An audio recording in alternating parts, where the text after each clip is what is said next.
कथा में सनकादिकों ने वर्णन किया कि वेद, वेदादि, वेदादि माने ओम, वेद के आदि में जिस ओम का उच्चारण किया जाता है, इसलिए ओम का एक नाम है वेदादि।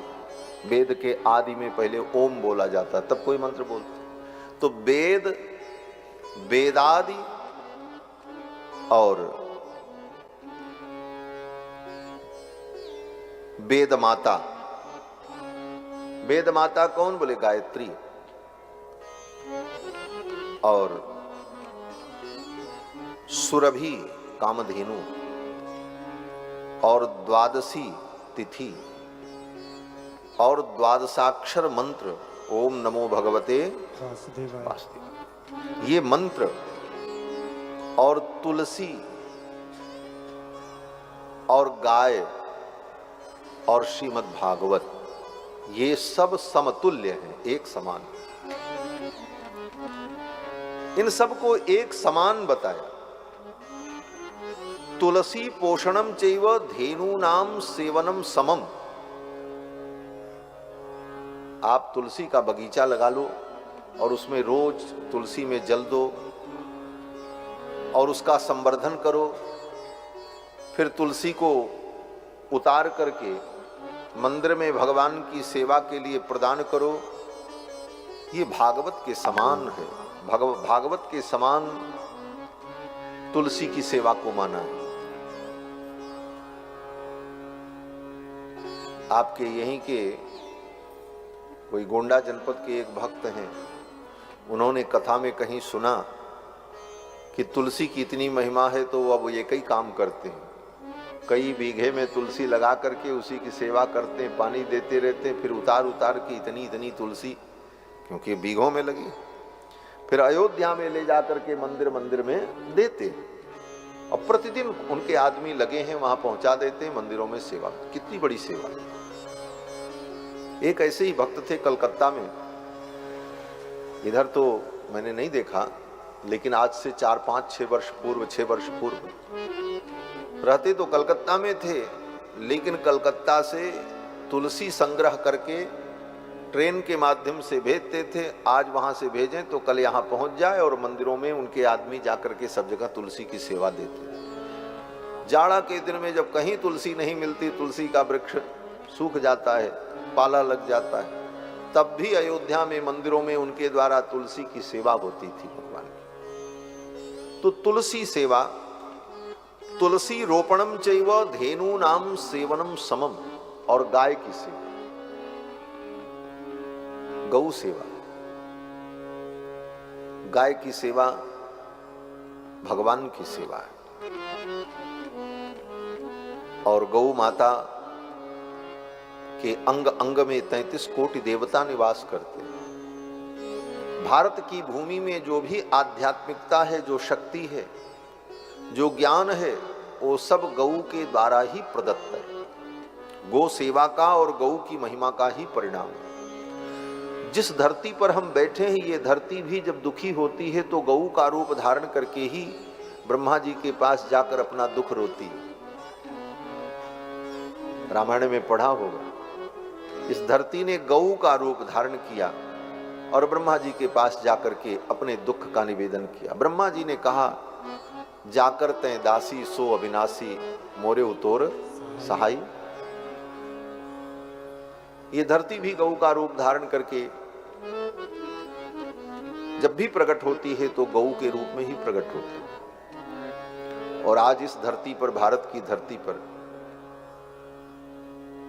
गौ हत्या हो रही है, और आज तक गौ हत्या बंद करने के लिए कोई कठोर कानून नहीं बना।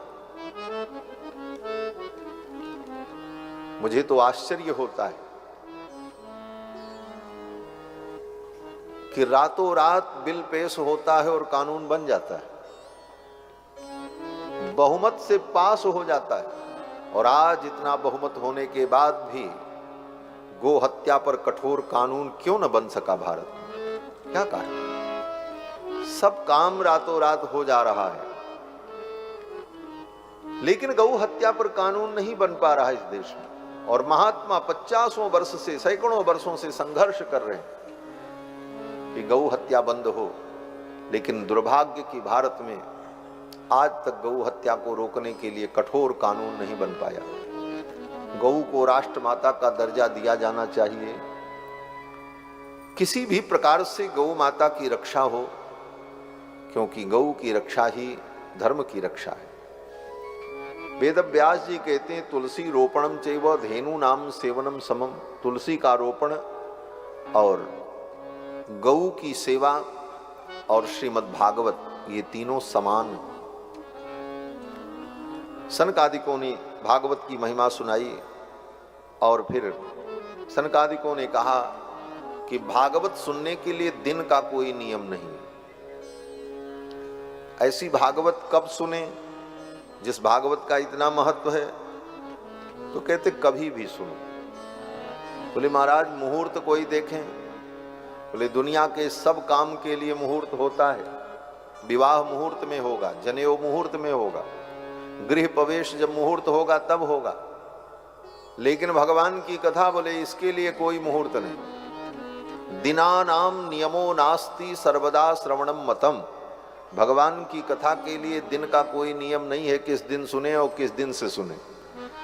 जब तुम्हारी अनुकूलता हो जाए, चाहे कार्तिक में सुनो, चाहे अगहन में सुनो, चाहे पूस में सुनो, चाहे माघ में सुनो, चाहे खरवास में सुनो, चाहे अधिक मास में सुनो, किसी भी महीने में भगवान की कथा सुनो। दिनानाम नियमो नास्ति सर्वदा श्रवणम मतम। सर्वदा ये श्रवणीय है,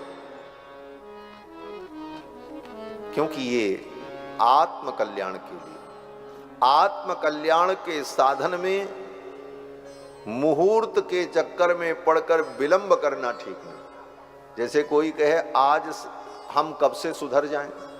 अगर कोई प्रश्न करे कि भाई हमने आज तक बहुत जीवन में गलतियां की, अब हम कब से सुधर करके सब काम बढ़िया करें और धर्म के मार्ग पर चलें, कोई मुहूर्त बताओ। तो इसका क्या उत्तर होगा? बोला इसके तो उत्तर यही होगा कि अभी से सुधर जाओ। कोई मुहूर्त नहीं, जितना जल्दी हो सके उतने जल्दी तुम अपने दुष्प्रवृत्तियों को छोड़ करके भगवान के चरणों में लग जाओ। गोस्वामी तुलसीदास जी कहते हैं राम की शरण जाए साहित सुदिन न हेरिए। राम जी की शरण में जाने के लिए, भक्ति करने के लिए साहित और सुदिन देखने की जरूरत नहीं है। क्यों? बोले साहित और सुदिन देखने लगोगे और पता लगा बीच में टपक गए तो जो तुम शुरू करना चाहते थे वो भी नहीं कर पाओ। इसलिए आत्म कल्याण के साधन में विलंब नहीं करना चाहिए। बोले महाराज बिना मुहूर्त के ही शुरू कर दें? बोले भगवान के चरणों की शरणागति और भगवत भक्ति जब करोगे वही सुंदर मुहूर्त बन जाएगा। तदेव लग्नम सुदिनम तदेव ताराबलम चंद्रबलम तदेव विद्याबलम दैवबलम तदेव लक्ष्मीपते तेंघ्रि युगम स्मरामि। जिस समय हम लक्ष्मीपति के चरणों का आश्रय ले लें वही सुंदर दिन है, वही सुंदर लग्न है, वही सुंदर मुहूर्त है। तदेव लग्नम सुदिनम तदेव ताराबलम चंद्रबलम तदेव, वही। अब तो महाराज सनकादिकों ने भागवत की बड़ी सुंदर महिमा बताई।